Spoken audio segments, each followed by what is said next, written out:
In Malta in '37, was it just for a year? Or No, 3 years. 3 years, so in 1940, did you come back to England? Or? Then back to England. And after the war had started, That's right, and so I was sent off to my relations in Vancouver. So you went by ship from Malta to England? Yes, without Nell. Without Nell, and then pretty much immediately on another ship? Yes. Now, that was an unusual ship, wasn't it? The one you went to Canada on? Was it a Navy ship? No, that wasn't a Navy ship. That was an ordinary ship. When we left, it was in another ship. When you left Canada to come home? That's right. That was quite different. different. In 45, wasn't it? That was right, yes. So you went, so in 1940, you went to Canada to stay with your relatives. That's right, my aunt and uncle. And I had 2 cousins, male cousins, which I've never said that before. They sort of whipped me into thing, you know.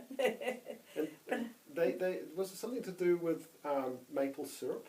Oh, I love maple syrup. Was it a maple syrup farm or something? No, it wasn't that. We always had our maple syrup there. That was for sure. And that on ice cream as well. Oh, it was bliss. That was quite thick, wasn't it? Oh, yes, it was, very thick. The maple syrup you get in the shops. It's very runny, yeah. This was the real McCoy. You know, it's rather like toffee it was, really. So that's where Mum got to experience North American culture for the first time. And you went across the Rockies in a train. That's right, yes. And I've seen your photo album which shows your menu.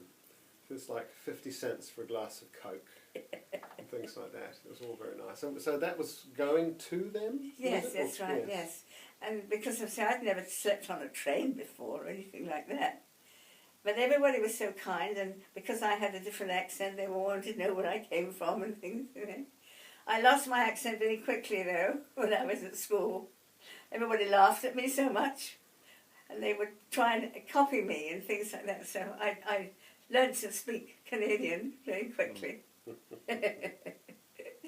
And of course my 2 cousins. Well, one cousin went into he was old enough, he went out to war. And the other one was at university, I think. And then eventually, when he finished, he went off to the war. One in the Navy, one in the Army, the first one, and the other one was in the Navy. So we were, they weren't there when I left. So they survived? They survived the war. Yes, they did, yes. And Mum and Dad went on holiday back in I think it was the 80s, and they visited Canada and met up with everybody, except your uncle who had passed away. That's right, uncle, yes. And as did Michelle and I at some later date managed to meet up. So it was, and of course they all had electricity. They had all mod comms and fridges. They had fridges. I'd never seen a fridge before. So when I got back home, I said to Dad, "When are we going to have a fridge?" And he said, "Not yet." I think I must have been a pain when I came back, because I kept on asking for things that I'd been using. So by then, how old would I have been then? Well, 1945. 16? So 16 or 17? Yes. 17. Because I started my nursing. I was determined to be a nurse. And so I started it then, and right in Gosport, in the south of England, near Portsmouth, in a little thing. And is that when you were doing 12-hour shifts for 10 days in a row or something? Oh, gosh, yes, indeed. Mum told me that she was so tired she'd just come home and Gran would feed her and put her to bed, and then wake up the next day and off she'd go. And that's all she could do. Yes. Just to get there was so many things. It was so much to do because we didn't have. We had 1 or 2 maids, but not many. So you had to do everything, you know, and know how to do it. And I still believe that a nurse should know how it was done, so to see that she does it properly. Mum told me about some of the medical practices they were still using in those days. Some of which were called cupping and leeching. That's right, yes. What were they, Mum? Well, it was trying, I don't really know why it was, but you put a cup on there with, now what was it? Oh yes, you put something on with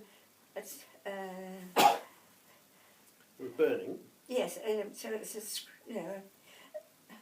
Right, it was a cup, and something burnt inside it. Yes, and that, you know what I mean. Yeah, you light it. Light it with that. And then you put this cup on top so that it didn't touch the thing, but it took all the air out of it. And so then you would be pulling it, you see, at it there. So if you put it on a boil, it would clean a boil up. Leeching was fun. What do they put leeches on? Oh, I never saw that. That was up north. They didn't do this here, but they would put these leeches on to suck out the blood when there was too much through there, you see. But do you remember the story? I'm not sure exactly when this was, but you or somebody said that wound on that person is moving. Remember? Yes. And the maggots had got into the wound. And you were dreadfully upset. Terribly. I'm doing it now. I'm all goosey already. But do you remember what the doctor told you? No, I don't. He said, best thing that could happen. Oh, that's right. Because yes. the maggots eat all the bad stuff. Bad stuff. And it basically cleans out the wound beautifully. And they did it. I didn't realise, of course, at the time that they actually had done it. I thought we had left something. They breed maggots purely for that purpose. It's not a nice thought, but it's a very efficient thing. So. I think it's done quite often in quite a lot of countries, you know, because they can't afford all these highfalutin things, can they? So you had fun in Canada and you learned all sorts of stuff and came back. Now I remember you telling a story about how you went to a country dance. I think it was just after the Second World War, and there was in Somerset, and the young man you were dancing with, and you asked if he'd travelled much. And he said, "Oh, all right, we went up to London last year." So yeah, so it's a good. They didn't move very far away from home. And when I said I'd been to Canada, he said, "Where's that?" And I had to tell him. Oh dear, they were very country folk down there, that's for sure. Lots of fun. So Mum becomes a nurse, and one of the advanced trainings as a nurse is tropical diseases.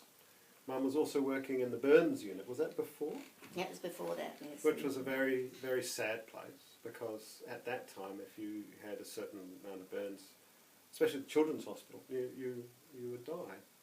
And in the old days with a nightie, they were made of cotton.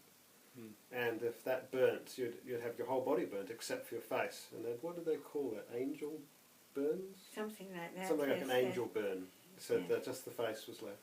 And so tropical diseases was more interesting. Yes. And more chance of surviving, I'd imagine. Yes, indeed. Well, I did my midwife before that. Oh, you've done, yes, Yes, midwife I did as my well. midwife. Yes, that's right. So all mod comms. But I really enjoyed the tropical diseases. It was something quite different.